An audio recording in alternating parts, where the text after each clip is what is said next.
എല്ലാവർക്കും ന്യൂട്ടൺ ടെക്കിന്റെ പുതിയൊരു വീഡിയോയിലേക്ക് സ്വാഗതം.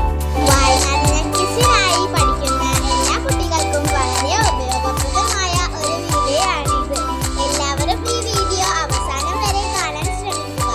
അപ്പോൾ നമുക്ക് നേരെ വീഡിയോയിലേക്ക് പോവാം.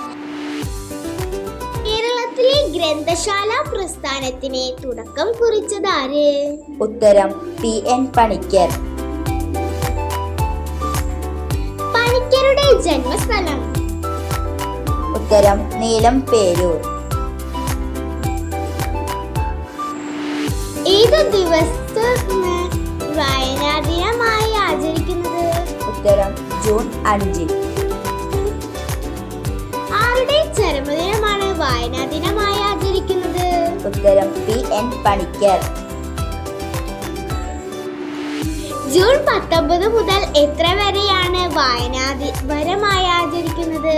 ഉത്തരം ജൂൺ 25 വരെ. എന്നാണ് പുസ്തക ദിനം? ഉത്തരം ഏപ്രിൽ 23.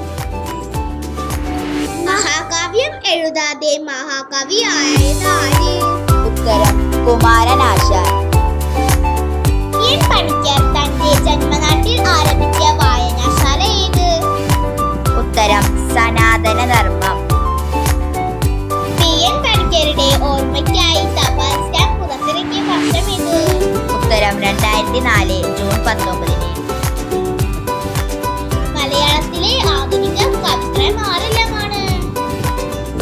ഉത്തരം കുമാരനാശാൻ, വള്ളത്തോൾ, നാരായണ മേനോൻ, ഉള്ളൂർ. മലയാളത്തിലെ പ്രാചീന കവിത്രയം ആര്? ഉത്തരം എഴുത്തച്ഛൻ, ചെറുശ്ശേരി, കുഞ്ചൻ നമ്പ്യാർ.